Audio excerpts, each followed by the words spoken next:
But first he has to tell us what the issue is. And the first part of the issue of the whisper of sin is that in verse 1, there is no fear of God before his eyes. Now, when the Apostle Paul in Romans chapter 3 is going through what mankind is like apart from God, he ends it, he summarizes it by quoting Psalm 36. He's thinking, how can I show how far we have fallen apart from God? So he says we utter lies, the venom of asp is under our tongues, we're swift to shed blood, all this stuff. And he says, I understand. It's this. You want to know what the big problem is? There is no fear of God.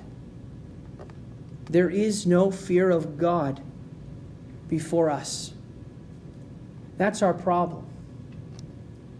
We think God doesn't care. We think, God doesn't care what we think, how we act. Don't we say God is loving? So if God is loving, then, it doesn't really matter. Just live your life however you want. You don't need to care about God. You don't need to pray. What's this Bible thing? Get rid of it. God doesn't care. There is no fear of God. And, even maybe perhaps sometimes we've made that seem like it because we try to tone things down. So we say, fear of God. Anytime you see that in the Bible, that really just means to respect. That really just means to be reverent towards God. And how come no Bible translator ever translates that word, fear, as respect or reverent? Let's start with it meaning fear. Fear God. We need to fear God. Because God says it is appointed for a man once to die and then the judgment.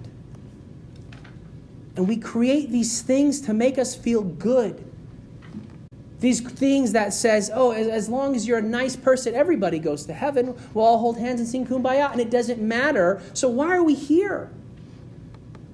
As if I have to just do a sales pitch into the world, say, come to church because we're going to have fun and it's going to be wonderful and great. But the truth of the matter is, there's appointed to a man once to die and then the judgment. We're not just some organization because we like to have fun. That just is a waste of time. You don't see the hospital going out there, hey, we have lots of fun in carnivals. We're a hospital. Yay, yay, yay. No, you go there when you're sick and you're dying and you say, I need help. That's what a hospital's for. The truth is we don't fear God. One article said, is the fear of the Lord a soul-crippling, psyche-damaging conception which our enlightened age has outgrown? Maybe the idea of the fear of God is just some ancient old idea just to scare, unthinking people, but we're enlightened people. We don't need that. No, we need to ask ourselves these questions a little bit more. The fear of God is to stop us. What does Proverbs say? The fear of the Lord is what? The beginning of wisdom. The fear of the Lord is the beginning of wisdom. If we want to call ourselves wise, we need to put everything first into perspective. We cannot truly be wise in this world unless we first fear God. Meaning we see him as our creator. We see him as our king. We see him as our ruler. Meaning whatever he says to do, we do it. We don't question our God. We don't talk back to our God.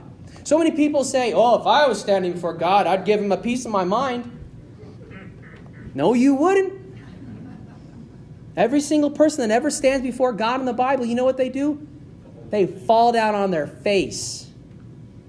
Does that mean God's mean? No, it means God is holy. It means God is so good that we can't possibly imagine it. God is so wonderful, and we're not. But this is the amazing blessing of the gospel, that king, that God, that ruler, that creator, that we are to fear. He doesn't want us to eternally tremble before him. He wants us to love him. He wants us to be with him. Well, the Bible says that we're going to be sitting on his throne with him. He wants to know us intimately. He wants to love us. He wants to take care of us. He's our provider, our keeper. This is the amazing blessing of the gospel. We must fear God, but that doesn't mean we're going to be trembling before him for all eternity. Because even in his great glory and grandeur, he's provided a way for us to be with him, to love him.